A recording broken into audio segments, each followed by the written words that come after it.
ശ്രീ റഷീദാണ് കൊയിലാണ്ടിയിൽ നിന്ന്. ശ്രീ റഷീദ്, താങ്കൾ എങ്ങനെയാണ് CP ജോണിനെ പോലെ ഒരു നേതാവിൻ്റെ കയ്യിൽ നിന്ന് ഓരോ നേതാക്കളുടെ കുറിച്ച് ഓരോ പ്രതിച്ഛായയും ഓരോ രീതിയും ഒക്കെ ഉള്ള അവർ വാക്കുകൾ ഉപയോഗിക്കുമ്പോൾ എങ്ങനെയാണ്, പ്രസംഗിക്കുമ്പോൾ എങ്ങനെയാണ്, പക്ഷേ CP ജോണിനെ പോലെ ഒരു നേതാവ് ഈ തരത്തിൽ അദ്ദേഹം പറയുന്നത് നല്ല ഉദ്ദേശമാണെന്ന്, പക്ഷേ ഇത്തരത്തിൽ വ്യാഖ്യാനിക്കാൻ കഴിയുന്നത് തന്നെയായിരുന്നു അദ്ദേഹത്തിൻ്റെ പ്രസംഗം, അതിൽ സംശയമൊന്നുമില്ല. അങ്ങനെ ഒരു പിഴവുണ്ടായത് നല്ല നല്ല വീക്ഷണങ്ങളുള്ള കാഴ്ചപ്പാടുള്ള മറ്റിതര രാഷ്ട്രീയ നേതാക്കളിൽ നിന്നും തികച്ചും വ്യത്യസ്തനാണ് CP ജോൺ. അത് എല്ലാ രാഷ്ട്രീയക്കാർക്കും നന്നായിട്ടറിയാം. അദ്ദേഹം പറഞ്ഞതിൽ ഒരു വീഴ്ച വന്നിട്ടുണ്ട്, ഇല്ല എന്നല്ല, അദ്ദേഹം അത് തിരുത്തുകയും ചെയ്തിട്ടുണ്ട്. ഈ തള്ളിക്കയറ്റം എന്ന ഒരു പദപ്രയോഗം ഒഴിവാക്കിയാൽ നാട്ടിലെ ദാരിദ്ര്യത്തിന്റെ ഒരു മുഖമാണ് അദ്ദേഹം പ്രകടിപ്പിച്ചത്. എല്ലാ മേഖലകളിലും ഇവിടെ ദാരിദ്ര്യം അനുഭവിക്കുന്നവരുണ്ട്. അതിന്റെ മകുട ഉദാഹരണമാണ് അദ്ദേഹം നിരത്തിയിട്ടുള്ളത്. അത് ആരോഗ്യ രംഗത്തായാലും ഈ പറഞ്ഞ ഗതാഗത മേഖലയിലായാലും അതേപോലെ തന്നെ വിദ്യാഭ്യാസ മേഖലയിലായാലും ഒക്കെ തന്നെ അതിന്റെ ഭവിഷ്യത്തുകളും അതിന്റെ ഗുണഗണങ്ങളും അദ്ദേഹം വിശദീകരിക്കേണ്ട സമയത്ത് ഈ ഒരു തള്ളിക്കയറ്റം എന്നൊരു പദമാണ് അദ്ദേഹത്തിൽ നിന്നും ഉണ്ടായിട്ടുള്ളത്. അത് അദ്ദേഹം തിരുത്തുകയും ചെയ്തിട്ടുണ്ട്. അതാണ് എനിക്ക് ആ കാര്യത്തിൽ പറയാനുള്ളത്. പിന്നെ പ്രദീപിന്റെ കാര്യത്തിലൊന്നും മറുപടി പറഞ്ഞോട്ടെ. പ്രദീപ് നാട്ടിലേക്ക് ഇവിടുന്ന് അമേരിക്കയിൽ നിന്ന് വന്നതാണല്ലോ. ഇവിടെ കക്കൂസ് നന്നാക്കാൻ വേണ്ടി നമ്മൾ തെരഞ്ഞെടുത്ത മുഖ്യമന്ത്രിയല്ല VD സതീശൻ. അതാത് പ്രദേശങ്ങളിൽ പ്രാദേശിക ഭരണകൂടങ്ങളുണ്ട്. അത് മുനിസിപ്പാലിറ്റി ആയാലും കോർപ്പറേഷൻ ആയാലും പഞ്ചായത്ത്, അവിടെ ഒന്ന് പോയി പറ, രാജേഷിനോടൊന്ന് പോയി പറ ഇങ്ങനെയാണ് തിരുവനന്തപുരത്തെ അവസ്ഥ എന്ന്.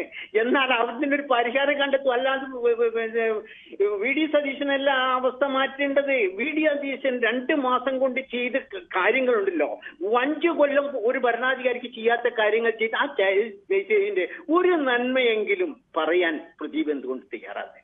അപ്പൊ അത് മാത്രം നെഗറ്റീവ് മാത്രമല്ല പറയേണ്ടത്, പോസിറ്റീവ് പറയണം. അതേപോലെ ഓരോരോ നാട്ടിലും അതാത് ഭരണകൂടങ്ങൾ അല്ല, താങ്കൾ പറഞ്ഞതിനകത്തൊരു ചെറിയ വിഷയമുണ്ട്. ഈ തിരുവനന്തപുരം KSRTC ബസ് സ്റ്റാൻഡിന്റെ ഉള്ളിൽ ശുചിമുറി വൃത്തിയായി സൂക്ഷിക്കേണ്ട ഉത്തരവാദിത്തം ആ ഗതാഗത വകുപ്പിനും KSRTCക്കും ഉണ്ട്. അത് വൃത്തിയായി സൂക്ഷിക്കുന്നില്ല എന്നുള്ളത് അക്കാര്യത്തിൽ നമ്മുടെ വീഴ്ച അംഗീകരിച്ച് മറ്റ് പല രംഗങ്ങളിലും വികസനമൊക്കെ ഉണ്ടാകുമ്പോഴും ഇപ്പോഴും KSRTCയിൽ ചെന്ന് കഴിഞ്ഞാൽ പണ്ടത്തെക്കാൾ ഒരുപാട് മെച്ചം. പണ്ട് ഒരു കാരണവശാലും കയറാൻ പോലും കഴിയില്ലാത്ത അവസ്ഥയായിരുന്നു, പക്ഷെ അതിൽ നിന്നൊക്കെ മെച്ചപ്പെട്ടു. പക്ഷെ ഇപ്പോഴും ഒരു മെച്ചപ്പെട്ട അവസ്ഥയിലല്ല. 2016 മുതൽ 26 വരെ ഒന്നല്ല, പണ്ടേ അല്ല, അത് ഞാൻ അങ്ങനെ ഏതെങ്കിലും ഒരു ഇയർ പറഞ്ഞതല്ല. പഴയതിനേക്കാൾ മെച്ചപ്പെട്ടുവെങ്കിലും ഇപ്പോഴും നമ്മുടെ ശുചിമുറികളുടെ അവസ്ഥ അത്ര മെച്ചപ്പെട്ടതല്ല. എന്നാലും അല്ല, ഞാൻ പറയുന്ന അതല്ല, നമ്മൾ വെറും നെഗറ്റീവ് മാത്രമാ, പോസിറ്റീവ് കൂടി നമ്മൾ പറയണം. അതാണ് പറഞ്ഞത്. എന്തെങ്കിലും പറഞ്ഞു പോകുന്നതിനേക്കാൾ ബിനോയ് ആണ്, കൊല്ലത്ത് നിന്നാണ്. ശ്രീ ബിനോയ്, താങ്കൾ എങ്ങനെയാണ് ഈ CP ജോണിന്റെ വാക്കുകളെ കാണുന്നത്? സൗജന്യം സർക്കാർ പ്രഖ്യാപിക്കുന്നു, അവിടെ സ്ത്രീകൾ തള്ളിക്കയറുന്നു എന്നൊക്കെ പറയുമ്പോൾ ഈ സൗജന്യം സർക്കാർ പ്രഖ്യാപിച്ചെടുത്താണ് അവർ കയറിയത്. അവരുടെ ഒരു അവകാശമാണല്ല, ആരുടെയെങ്കിലും ഒരു ഔദാര്യമല്ല. പ്രഖ്യാപിച്ചു കഴിഞ്ഞാൽ പിന്നെ അത് അവകാശമാണ്. അപ്പോൾ അവരെ പിന്നീട് കളിയാക്കുക എന്ന് പറയുന്നത് ശരിയാണോ?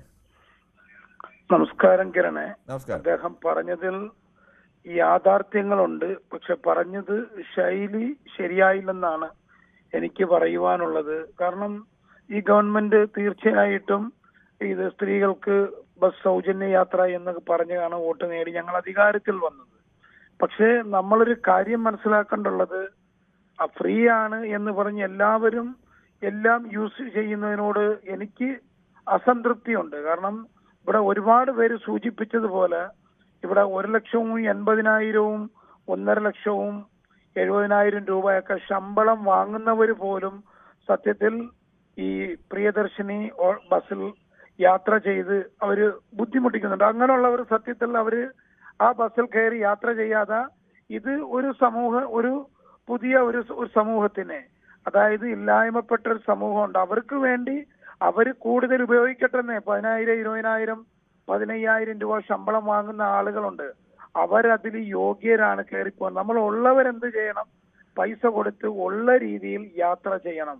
അതാണ് അദ്ദേഹം പറഞ്ഞത്. കാരണം ഒരു ഫ്രീ കിട്ടി എന്ന് പറയുമ്പോൾ എല്ലാവരും ആ ഫ്രീയിൽ കടന്ന് തള്ളുന്നത് ശരിയല്ല. നമ്മൾ ആ ബസ്സിൽ കയറിയാൽ 1.5 ലക്ഷം രൂപയുടെ ഐഫോണും, ഞാൻ ഉദാഹരണം ബസ് മാത്രം പറയാണ്, 1.5 ലക്ഷം രൂപയുടെ ഐഫോൺ സാധനങ്ങളൊക്കെ ഉള്ളവര് അങ്ങനെയാണെങ്കിൽ സർക്കാർ അങ്ങനെ പ്രഖ്യാപിക്കണമായിരുന്നു. ഏത് ഇത് സാമ്പത്തികമായി ഇന്ന വരുമാനം വരെ ഉള്ളവർക്ക് ഇതിൽ സൗജന്യം അങ്ങനെ സർക്കാർ എന്താണ് പ്രഖ്യാപിച്ചത്? സർക്കാർ എല്ലാ സ്ത്രീകൾക്കും ആ സ്ത്രീകളുടെ സാമ്പത്തികമോ അല്ലെങ്കിൽ മറ്റ് ഒരു മാനദണ്ഡവും ഇല്ലാതെ എല്ലാ സ്ത്രീകൾക്കും ഓർഡിനറി ബസ്സുകളിൽ, അതും പ്രിയദർശിനി ബോർഡുള്ള ഓർഡിനറി ബസ്സുകളിൽ സൗജന്യ യാത്ര പ്രഖ്യാപിച്ചു. എന്നിട്ട് അവിടെ ആ ബസ്സിൽ കൂടുതൽ ആളുകൾ ഇടിച്ചു കയറുന്നു, തള്ളിക്കയറുന്നു എന്നൊക്കെ പറയുന്നത് ശരിയാണോ? താങ്കൾ പറഞ്ഞ അർത്ഥത്തിലല്ല പറഞ്ഞതെന്നാണ് മന്ത്രി പറഞ്ഞത്. പക്ഷെ താങ്കൾ പറഞ്ഞ അർത്ഥത്തിൽ പറഞ്ഞാൽ പോലും അത് തെറ്റല്ലേ? അല്ല, തെറ്റ് ഞാൻ പറയാം. അങ്ങനെ ഉണ്ടെങ്കിൽ ഐഫോൺ ഉള്ളവർ കയറണ്ട എന്ന് തീരുമാനിക്കണം. അങ്ങനെയാണോ നിങ്ങൾ തീരുമാനിച്ചല്ലോ? പറഞ്ഞത് അങ്ങനല്ല.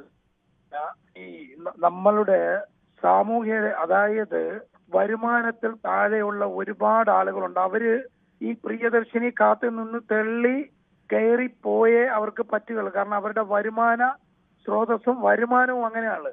അപ്പൊ നമ്മൾ മനസ്സറിഞ്ഞുകൊണ്ട് നമ്മൾ ഓരോരുത്തരും എന്ത് ചെയ്യണം? ആകെ പ്രിയദർശിനി പോട്ടെ, മറ്റേ ബസ് ഇപ്പൊ പ്രിയദർശിനിക്ക് വേണ്ടി താങ്കൾ പറയുന്ന അർത്ഥത്തിലാണെങ്കിൽ മറ്റൊരു ബസ് വന്നിട്ടും സാമ്പത്തികമായ ശേഷിയുള്ള ഒരാൾ അതിൽ കയറാതെ പ്രിയദർശിനിൽ കയറുന്ന ഒരു കുറച്ച് പേരെങ്കിലും ഉണ്ടെങ്കിൽ വേണമെങ്കിൽ അങ്ങനെ പറയാം. അല്ലാതെ പ്രിയദർശിനി മാത്രമുള്ള റൂട്ടിനകത്ത് ചിലപ്പോൾ അവിടെ ആകെ ഒരു ഓർഡിനറി ബസ് വന്നു കഴിഞ്ഞാൽ പിന്നീട് അടുത്ത ബസ് വരണമെങ്കിൽ ചിലപ്പോൾ 10-15 ചിലപ്പോൾ അരമണിക്കൂറൊക്കെ കഴിയും. അവിടെ വരുന്ന ബസ്സിനകത്ത്, ആദ്യം വരുന്ന ബസ്സിനകത്ത് പ്രിയദർശിനി ആയതുകൊണ്ട് ഞാൻ കയറുന്നില്ല എന്നൊക്കെ കരുതി ആളുകൾക്ക് മാറി നിൽക്കാൻ കഴിയും? അതൊന്നും കഴിയില്ല. ഒരുപാട് പേര് ചെയ്യുന്നുണ്ട്. ഇതൊക്കെ ചെയ്യേണ്ടത് സർക്കാരല്ലേ? സർക്കാരെങ്കിലും അങ്ങനെ തീരുമാനിക്കണം. അല്ലാതെ സർക്കാർ സൗജന്യം പ്രഖ്യാപിച്ചിട്ട് അത് ചെയ്യുന്നത് ശരിയല്ല എന്ന് പറയുന്ന കാര്യമുണ്ട്. കിരണേ, ഞാനൊന്ന് പറഞ്ഞോട്ടെ. മന്ത്രി പൊതുവായിട്ടൊരു കാര്യം പറഞ്ഞു. നമ്മളെ ഈ ഹോസ്പിറ്റലുകളിലും ഒക്കെ ഇത് തന്നെയാണ്. ഹോസ്പിറ്റലുകളിലും പൈസ സാമ്പത്തിക രേഖയ്ക്ക് താഴെയുള്ളവർക്ക്.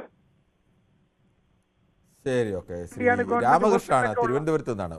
ശ്രീ രാമകൃഷ്ണൻ, താങ്കൾ എങ്ങനെയാണ് തിരുവനന്തപുരത്ത് നിന്ന് ജയിച്ച CP ജോൺ മന്ത്രിയുടെ വാക്കുകളെ വിലയിരുത്തുന്നത്? ശ്രീ രാമകൃഷ്ണൻ പറഞ്ഞോളൂ. പറയട്ടെ. ഞാൻ തിരുവനന്തപുരത്ത് വിളിക്കാനാ. ശരി, തിരുവനന്തപുരം ഏതാ? തിരുവനന്തപുരം മണ്ഡലത്തിൽ നിന്ന് തന്നെയാണോ? അതെ, നേമം നിയോജക മണ്ഡലം. ശരി, നേമത്ത് നിന്നാണ്. നിങ്ങൾ ഈ ബസ് ഫ്രീ കൊടുത്ത് ഈ 1 ലക്ഷം രൂപ ശമ്പളം പഠിക്കുന്ന ആൾക്ക് ഫ്രീ കൊടുത്ത് ഒരു വരുമാനം ഇല്ലാത്തവർക്ക് കൊടുത്തതിന് ശരി, അല്ലെങ്കിൽ സ്കൂൾ സ്റ്റുഡന്റിന് കൊടുക്കുക, അല്ലെങ്കിൽ കുട്ടികൾക്ക് കൊടുക്കുക, അത് കഴിഞ്ഞിട്ട് ഏജായ 60 മേലെ വയസ്സ് പ്രായമുള്ളവർക്ക് കൊടുക്കുക, അല്ലെങ്കിൽ റേഷൻ കാർഡ് കൊടുക്കുക. ഇതുള്ള സ്ത്രീകളും ഇന്നലെ ഞാൻ നേമത്ത് നിന്ന് കണ്ടു. ഒരു ബസ് നിറച്ച് ലേഡീസ്, അതിനകത്ത് ഒരു ജെൻസ് വളരെ ചുരുക്കമാണ്, 1-2 പേരേ ഉള്ളൂ. കാരണം ഒരു ഗവൺമെന്റ് ജോലിക്കാരാ. വൈകിട്ട് 5 മണിക്ക് ഓഫീസ് വിട്ട് വന്ന് കയറുന്ന മൊത്തവും പ്രിയദർശിനി ബസ്സിനകത്താണ്. എല്ലാ സെക്രട്ടേറിയറ്റിലും കളക്ടറേറ്റിലും അവിടെ ഇവിടെ ജോലിക്കാർ, എല്ലാ ഗവൺമെന്റ് ജോലിക്കാർ. എന്തിനാ ഇവർക്കെല്ലാം കൊടുക്കുന്നത്? ഗവൺമെന്റ് നഷ്ടമല്ല ഇതെല്ലാം കൊടുക്കുന്നത്. KSRTC വരുമാനം എന്താ കുറയ്ക്കുകയല്ലേ ഇതില്ല? ഹലോ, കേൾക്കാൻ പറഞ്ഞോളൂ. ഇതെല്ലാം KSRTC വരുമാനത്തിൽ പെട്ടതാണ്. അപ്പൊ അവർ ഇതെന്തിനാ ഇങ്ങനെ കൊടുക്കേണ്ട ആവശ്യം? നിങ്ങളൊരു റേഷൻ കാർഡ് നോക്കിയിട്ട് കൊടുക്കുക, അല്ലെങ്കിൽ ഒരു വരുമാനം സാമ്പത്തികമായി പിന്നാക്ക നിൽക്കുന്ന ആളുകൾക്ക് കൊടുക്കേണ്ടത് എല്ലാവർക്കും കൂടി കൊടുക്കുന്നത്. നമുക്ക് വേഗത്തിൽ ചില യൂട്യൂബ് കമന്റുകൾ കൂടി വായിക്കേണ്ടതുണ്ട്. സ്ത്രീകളെയും പെൻഷൻകാരെയും മണിയാശാൻ അവമാനിച്ചപ്പോൾ കൃഷ്ണൻകുട്ടി സഖാവ് ഒരക്ഷരം മിണ്ടിയോ എന്നൊക്കെ ശശിരംപിള്ള ചോദിക്കുന്നു. അജിത് കുമാർ മാറോളി പറയുന്നു, 2 മാസം കൊണ്ട് സതീശൻ എന്ത് കുന്തമാ ചെയ്തത് റഷീദ എന്നൊക്കെ ചോദിക്കുന്നു. മണിയാശാൻ ഇട്ടാൽ ബെർമുട, വേറെ ആരെങ്കിലും ഇട്ടാൽ വള്ളി നിക്കർ എന്നൊക്കെ പറയുന്നു. ഗ്ലാഡിയേറ്റർ, ശശിധരൻപിള്ള, മുരളി, പ്രധാനമന്ത്രിയുടെ ശമ്പളം 2.8 ലക്ഷം, PSC ചെയർമാൻ ശമ്പളം 4 ലക്ഷം, എന്താല്ലേ കേരളം എന്ന് മുരളി ചോദിക്കുന്നു. മറ്റേതെല്ലാം ജോസ് പറയുന്നു, എവിടെയാ മുരളീധരൻ നായർ? എൻ്റെ നമ്പർ തരാം സുനിലെ. ഹലോ, ഞാൻ മുങ്ങത്തില്ല എന്നൊക്കെയാണ്. അതവർ തമ്മിലുള്ള തർക്കങ്ങൾ ആണ് എന്ന് തോന്നുന്നത്. ഞാൻ എല്ലാവരുടെയും ഒരേ ആളുകളുടെ നിരവധി കമൻറ്റുകൾ വന്നത് ഒഴിവാക്കിയതാണ്. ഇവിടെ തമിഴ്നാട്ടിൽ സ്ത്രീകൾക്ക് ഫ്രീ സർവീസ് വിജയമാണെന്ന് പറയുന്നു. സണ്ണിച്ചായൻ ആ വിശ്വാസത്തിൽ വെള്ളം കിട്ടിയോ എന്നൊക്കെ പ്രമോദ് നാണു ചോദിക്കുന്നു. കേരളത്തിൻ്റെ അവസ്ഥ മോശമാണെന്ന് സന്തോഷ് കുമാർ പറയുന്നു. ഇവിടെ മഴയുണ്ടോ? നാളെ കോട്ടെടുത്തിട്ട് വാ എന്നൊക്കെ മുരളീധരൻ പറയുന്നു. എന്തായാലും കാലാവസ്ഥയെക്കുറിച്ചുള്ള ചർച്ചകളുമൊക്കെ നടക്കുന്നുണ്ട്. ഭൂരിപക്ഷം പ്രേക്ഷകരും അഭിപ്രായപ്പെട്ടതിൽ മന്ത്രിയുടെ ഭാഗത്തു നിന്ന് അത്തരത്തിൽ ഒരു പിഴവ് ആ പ്രയോഗത്തിലായാലും വാക്കിലായാലും അത് ഉണ്ടായത് ശരിയായില്ല. അത് സൂക്ഷിച്ച് പ്രയോഗിക്കേണ്ട ആളാണ് മന്ത്രി. പ്രത്യേകിച്ച് മന്ത്രിസ്ഥാനത്തിരിക്കുമ്പോൾ സാധാരണക്കാർക്ക് വേണമെങ്കിൽ ഇത്തരം അഭിപ്രായങ്ങളൊക്കെ പറയാം. പക്ഷേ മന്ത്രി ഇങ്ങനെ ഒരു അഭിപ്രായം പറയുമ്പോൾ അതിൽ ജാഗ്രത പുലർത്തേണ്ടതുണ്ട്. കാരണം താങ്കൾ വഹിക്കുന്ന സ്ഥാനം ഏത് എന്നുള്ളത് ഇതുവരെ ഉണ്ടായിരുന്നതുപോലെ പ്രതിപക്ഷത്ത് നിൽക്കുന്ന ഒരു നേതാവല്ല, മന്ത്രിയാണ്, സർക്കാർ സംവിധാനത്തിൻ്റെ ഭാഗമാണ്. അവിടെ നിന്ന് പറയുന്ന ഒരാൾ പറയുമ്പോൾ ആ ഉത്തരവാദിത്തത്തിൽ നിന്ന് പറയണം എന്ന് ചൂണ്ടിക്കാണിച്ചവരുണ്ട്. പിന്നെ അതല്ല, മന്ത്രി പറഞ്ഞതിലൊരു യാഥാർത്ഥ്യമുണ്ടോ? തെരഞ്ഞെടുപ്പിലൊരു വാഗ്ദാനം കൊടുത്ത് ആ വാഗ്ദാനം കൊടുത്ത് KSRTC തന്നെ ഇല്ലാതാക്കുന്ന തരത്തിലേക്ക് അത് പോകുന്നു എന്നുള്ള അഭിപ്രായമുള്ളവരുണ്ട്. വ്യത്യസ്തമായ രീതിയിൽ രീതിയിലേക്ക് അതിനെ ന്യായീകരിക്കുകയും അതിനെ തള്ളിക്കളയുകയും ഒക്കെ ചെയ്ത തരത്തിലേക്ക് പലതരത്തിലേക്കുള്ള വ്യാഖ്യാനങ്ങൾ അതുമായി ബന്ധപ്പെട്ടൊക്കെ അഭിപ്രായങ്ങളുണ്ടായി. ജനാധിപത്യത്തിൻ്റെ ഒരു സൗന്ദര്യം കൂടി അതാണ്, വ്യത്യസ്ത തരം അഭിപ്രായങ്ങൾ ഉണ്ടാവുന്നു എന്നതുകൂടി. കൂടുതൽ വാർത്തകൾക്ക് News 18 Keralam YouTube channel subscribe ചെയ്യുക.